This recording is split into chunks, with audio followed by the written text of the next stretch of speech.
For every Big Mac or Whopper, there are hundreds of other McNothings that somehow made it out of the test kitchen and had fast food fans scratching their heads. It's safe to say these are the biggest fast food failures of all time.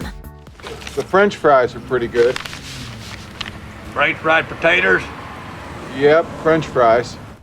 While it started out as a family restaurant, these days McDonald's remains focused on making kids happy. But in 1996, the Golden Arches wanted to appear more grown up, so they released the hamburger equivalent of an awkward 16-year-old. Tina, eat. Eat the food. Eat the food!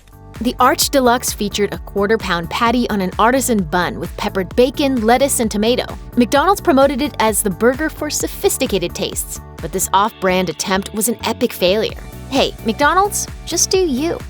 In 2013, Burger King launched Satisfries, announcing their fried foray into semi-health conscious eating. It's time to get satisfied. 40% less fat, 30% less calories, only at Burger King.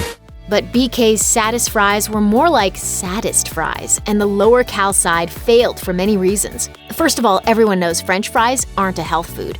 Second, the fries cost more money than the regular ones. And finally, the fries weren't even that healthy. You cannot eat fast food. Why not? Because it will go down your throat and drop instantly to my thighs. A medium order of the crinkle-cut fries clocked in at 340 calories. Despite also replacing regular fries with Satisfries and kids' meals, Burger King phased out the side item a year later due to unsatisfying sales.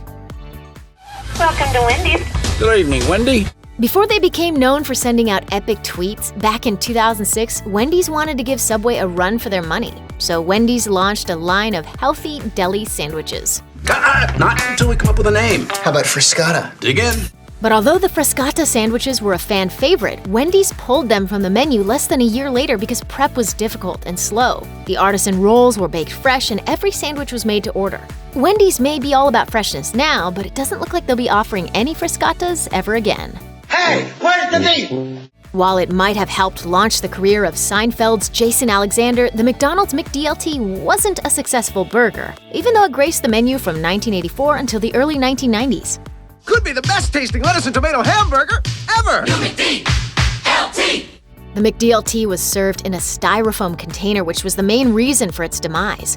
The fancy container was designed to keep the hot side hot and the cool side cool, and it was the customer who had to do the work of stacking the two sides together.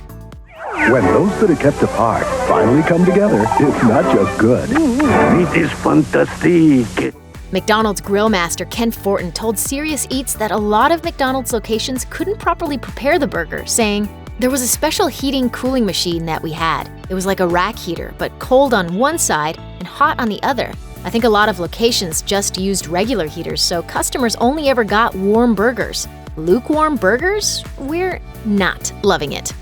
Back in 2014, Burger King Japan released the Kuro Burger. A year later, Burger King stateside released the A1 Halloween Whopper, with a black bun that got its color from the A1 steak sauce baked inside. But although this was going to be a seasonal menu item, the chain took some heat regarding that black bun. In October 2015, USA Today reported that several Burger King customers complained via Twitter that after they ate the bun, their poop was green.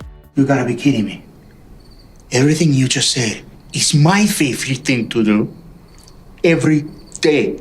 A certified nutrition counselor told the mag, to make poop turn that color green, it would require far more dye than is in the typical type of A1. My guess is that they're using a concentrated form. What do you put in that sauce? Well, you start off with a little lemon juice and some ketchup. Burger King wanted to change the way their customers ate their food by offering BK dinner baskets in 1992. It's a whole new thing, and it's happening at Burger King. From 4 to 8 p.m., your local Burger King would serve their food in dinner baskets and bring it to your table. Even though Burger King promoted the BK dinner baskets and table service using Dan Cortez from MTV Sports, the fast food chain quickly retired the gimmick and the whole thing was forgotten, along with Dan Cortez. Come on, I know you're a big TV star now, you know? Now look, I used to be a big TV star, okay? I'm not anymore. There was a brief moment when the Mighty Kids meal wasn't the only mighty thing at McDonald's. Hey, what's going on? Oh, nothing. We just forgot to get you a Mighty Kids meal. McDonald's Mighty Wings were an epic failure, yet for some reason they were brought back in 2016 at some locations and then quickly ditched again. I feel like a Kentucky Fried Idiot.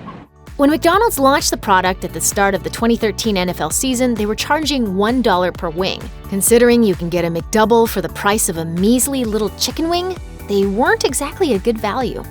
Bloomberg reported back in 2014 that McDonald's began to sell the wings at 60 cents per piece because the chain had an astonishing surplus of 10 million pounds of frozen wings. Not only was the price still too high, Advertising Age reported that many customers found the wings too spicy.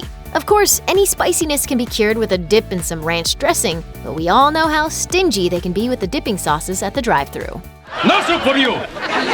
Come back 1 year! Available in the Pizza Hut heyday of the 80s, the Priazzo was Pizza Hut's attempt at a stuffed pizza, which is like a deep dish, but with a special twist, a second layer of crust over the toppings that turned it into a full-on pie. It was just weird enough to earn a small but dedicated fan following. Unfortunately though, there were some issues. The Priazzo could take up to 40 minutes to cook, and it required special, costly equipment to make.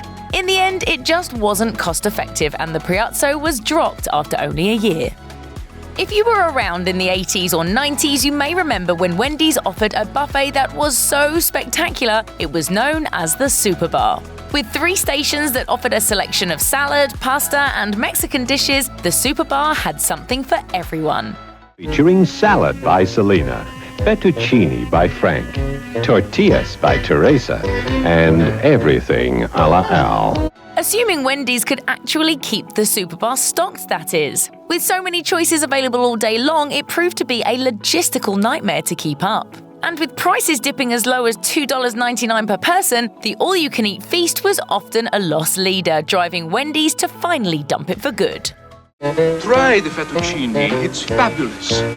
Introduced with fanfare in 1991, the McLean Deluxe was an attempt by McDonald's to create a healthier burger. They did this by removing a bunch of the fat and replacing it with a seaweed derivative called carrageenan. That led to a lackluster flavor as well as a different mouthfeel from other burgers, not to mention widespread mockery from other burger chains and even themselves. If it's low fat, it can be delicious. Plus, the lack of fat meant the McLean had to be cooked fresh, which meant it often took much longer than the usual pre-made McDonald's burger. Top it off with a higher price tag than the Big Mac, and even the marketing power of the NFL couldn't save the McLean Deluxe. Brain surgeon? Not!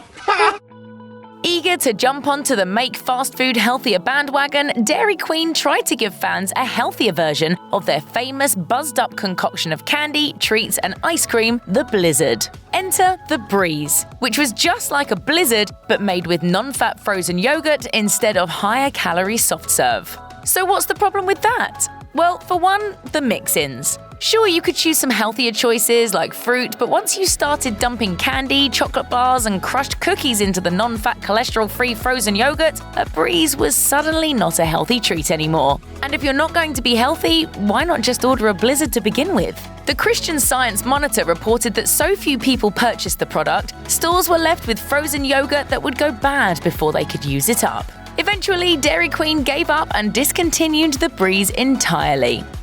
Launched with an ad campaign targeting hip young urbanites who presumably enjoyed their pizza on the earthy, crunchy side, Pizza Hut unveiled the Natural in 2009, boasting a multi-grain crust and toppings like vine-ripened tomatoes and rustica sausage. What the f does that have to do with pizza? Unfortunately for the chain, it turned out that people who went to Pizza Hut weren't really looking for healthy food in the first place, they were looking for pizza. With people pigging out instead of eating right, within a year the Natural was gone, and so too was the idea that there's such a thing as a healthy Pizza Hut pizza.